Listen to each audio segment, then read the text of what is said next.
This is GB in America. I'm Nana Akua, and we were blessed with Kate's presence at the Trooping the Colour. But understandably, she did opt out of the Garter Day service at Windsor Castle. After all, she should be looking after her health first and foremost, and there's no need for her to rush into royal duties. Well, joining me now is Michael Cole. Michael, what were your feelings of seeing Kate back in the spotlight? Nana, courage is grace under pressure, often defined as that. And I think we saw that with Kate, Princess of Wales, on Saturday. My goodness, it's harrowing enough, difficult enough, coping with cancer for anybody.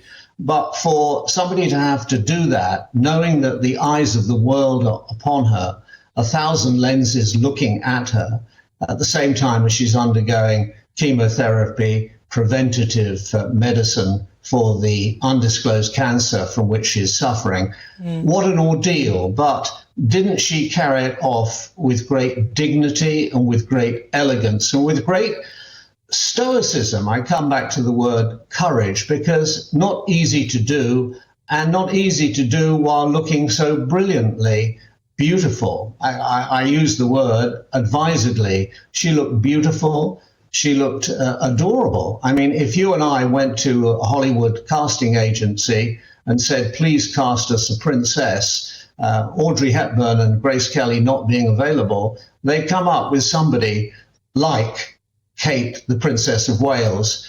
And in everything she does, she carries it off with great aplomb. And she wasn't brought up to this. She was the child of a middle-class family. She wasn't trained to be a princess of the royal blood. And she wasn't, of course, ever an actress. And in everything that Meghan Markle does, she invites a comparison with the Princess of Wales. And I'm afraid in that comparison, Meghan Markle doesn't come off very well. Well, it was odd, to say the least, that in all of that she launched dog biscuits and jam, a different flavour of jam. I don't know why she's doing that. I can't imagine any PR company would advise you to do that, because ultimately it will be overshadowed. I think perhaps she thought that a lot of people would talk about the jam and overshadow Kate, maybe, because that's how it feels. It feels like every time there's something really big happening with the royal family, or something where all the spotlight is on the royal family, suddenly Meghan does something, or Harry, or it feels like they're kind of trying to overshadow. That's my view of what happened there. She would probably argue that she should launch a jam whenever. But it does seem a bit of an odd coincidence. A failure of judgment. I think perhaps somebody ought to tap her on the shoulder in Montecito and tell her that the Duchy of Cornwall, which is owned by Prince William, the Prince of Wales, has been making Duchy original strawberry jam for many, many decades, rather successfully.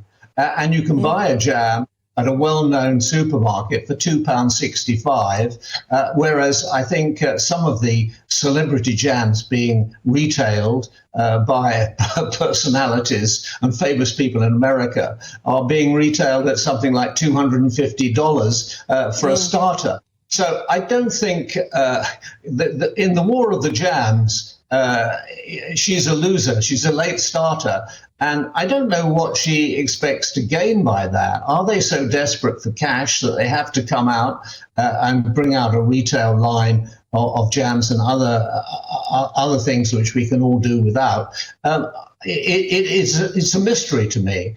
But when you saw Kate and you saw the majesty of the trooping, which we all witnessed on Saturday, very few places, in fact, I've seen ceremonial around the world, no other body of men, no other military squadron could have ever have accomplished what was accomplished by the Irish Guards, trooping their colour before His Majesty the King, King Charles III, and Queen Camilla, who were sitting there on a dais. The King did not ride in his birthday parade. He came by carriage with the Queen, and he reviewed the troops from that carriage. Of course, the late Queen Elizabeth II, his mother, she rode to that parade side saddle for nearly 40 years, 39 years. And it wasn't until 1986, when she was getting on that she reverted to a small carriage, which we, and I was covering it at the time, we immediately dubbed Queen Victoria's go-kart, because it was quite a cute little carriage that she used in those latter days. But she always rode to it. The king, obviously, also undergoing treatment for cancer, and also very, very pleased, which I think we could see. It was his show, of course. It was the Sovereign's Parade, but the star of the show was definitely Catherine, and she looked absolutely ravishing. The gown, I think, was inspired, I think, by Jenny Packham, but it was a very clear tribute to Cecil Beaton, who designed the black and white Royal Ascot scene for the film of My Fair Lady, with Audrey Hepburn playing the role. And if you look at Audrey Hepburn's costume and you look at what Kate was wearing on Saturday, well, it's a delicious steal from one to the other. And of course, the timing is great, because today, Royal Ascot, the 5 days of racing on the Ascot Racecourse, which is owned by the King, and where there's been horse racing since the days of Queen Anne, that begins today with the King and Queen both riding in a carriage up the course with other members of the family in the following carriages. So it's a very busy day, a very busy week for the royal family. And as you mentioned, there was the Garter service yesterday at Windsor, led by the King and Queen, with other members of the royal family, but not Kate. She wasn't there, but Prince William was, and other members of the royal family. It's an interesting service. The Order of Chivalry, called the Order of the Garter, is the most prestigious, the oldest. There's only 24 members of the order, and they are personally selected by the King for their service to the country or service to him personally, plus members of the royal family. It all dates back to King Edward III, and he was at a ball in France, and there was the Countess of Salisbury was there, and unfortunately the lady had a slight accident and her garter dropped to the floor. And the courtiers started sniggering at this, but the king wouldn't have it. He went over, he picked up the garter, and he said in Norman French, "Honi soit qui mal y pense," which means evil be to him who thinks evil of it. And he then wore the garter.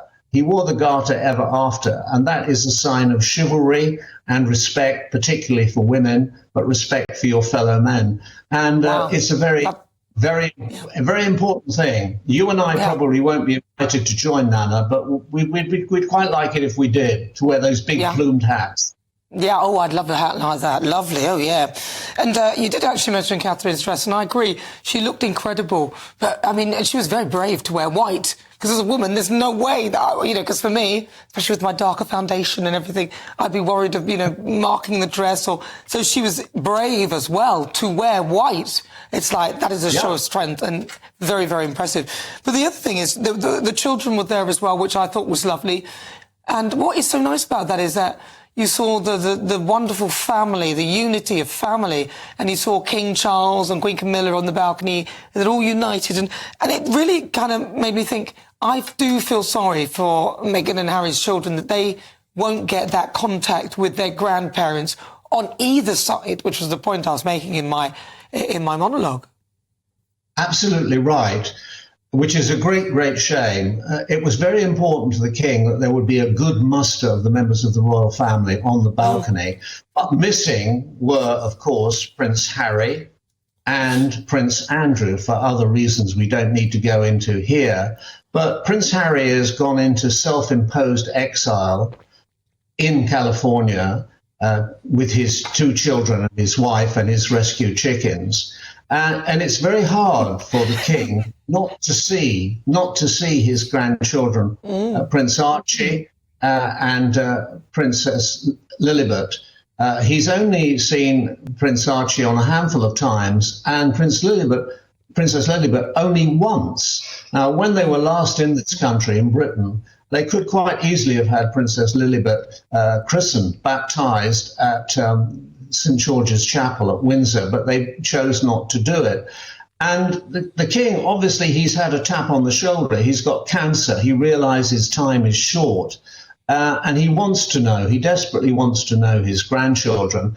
And it's very important that they should get to know him, because the children in California are a prince and princess of the royal blood. They're growing up.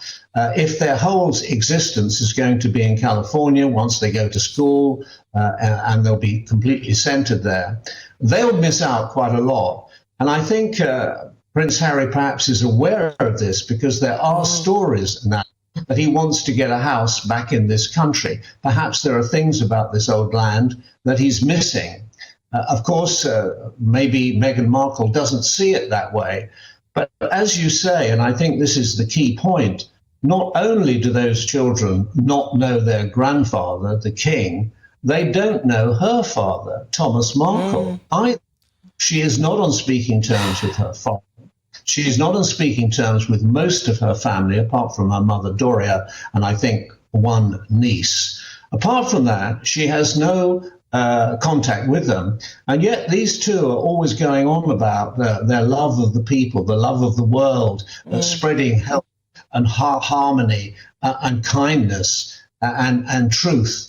And yet they cannot extend it to their own family, particularly at a time when it would be most welcome, the king himself having his cancer diagnosis and doing what he does brilliantly well, doing his duty out there, leading the family, head of state, commander-in-chief of the armed forces, and we saw the Irish Guards brilliantly on parade, on Horse Guards parade on Saturday. That's his job. Prince Harry would be well placed to take a leading role in all this. The other day, the Duchess of Edinburgh, Sophie, the wife of Prince Edward, went on a trip to Ukraine, and she did very well, and she made a speech, and she interacted with the people out there. But that's precisely the sort of job that Prince Harry, with his background in the military, ought to be doing. Well, Those of course, are the things but he has turned his back on this. But maybe the reason he's not come to this country, to the United Kingdom, is because he might argue that he wants the full protection because he's not a working royal, but he should have it. I mean, he's still arguing about that. So maybe that's his issue. But then you never know. He might have to come here because the US government is using a privacy ruling from a Donald Trump case to justify not disclosing details of Prince Harry's immigration status. But that could all change if Donald Trump becomes the president. Absolutely. There's a pressure group in America called the Heritage Foundation, a right-wing pressure group, and they've been anxious to find out how he completed his immigration form when he came into the country. And they've been pressing the Department of Homeland Security for the release of Harry's documents. Now, President Biden is not keen to see them released, but as you say, were he to become president again, Donald Trump would release them. Now, in America, they take residency and visas very seriously. Of course, they've got a huge problem on their southern border with Mexico, but anybody applying for a visa to live permanently in America and to get a green card has to fill in forms which are very detailed. And if you tell lies on that form, that visa can be revoked. And the key point is this: how did he answer the question, do you or have you ever taken drugs or been a drug addict? And it's a tick, yes or no. Well, if he ticked no, he may be in trouble, because in his book Spare, a ghost-written autobiography, he talks repeatedly about smoking weed, cannabis. He talks about trying cocaine and not liking it. He talks about magic mushrooms. Now, all of that, and it's time after time, these mentions, all of that adds up to me, a layman. I'm not a pharmacologist. I'm not a law enforcement officer. But sounding like somebody who's got a serious drug problem. Now, America does not look kindly on people telling lies on official forms. Even as a tourist, when you go in, you have to be very careful about what you declare and what you say. And I always have been, and I visited America close to 100 times. But I always take great care when I answer those forms, because they are very, very serious. And when you go through immigration 100%. in America, They don't mess about there. They don't mess about with that. No, they don't. And the thing is, I mean, he would probably argue that, and I think he did argue, or his legal team said that it's a book, so you're able to embellish, and some of it is poetic license to make stuff up. But the question still remains, and even in some of those documentaries that they did, he talked about taking drugs there, or medicines, and so on and so forth, that probably wouldn't be legal in this country. So I don't think he will. I think if he has lied on that form, he's in trouble, especially if Trump wins the presidency. Michael Cole, thank you very much. Really good to talk to you. That is the brilliant Michael Cole.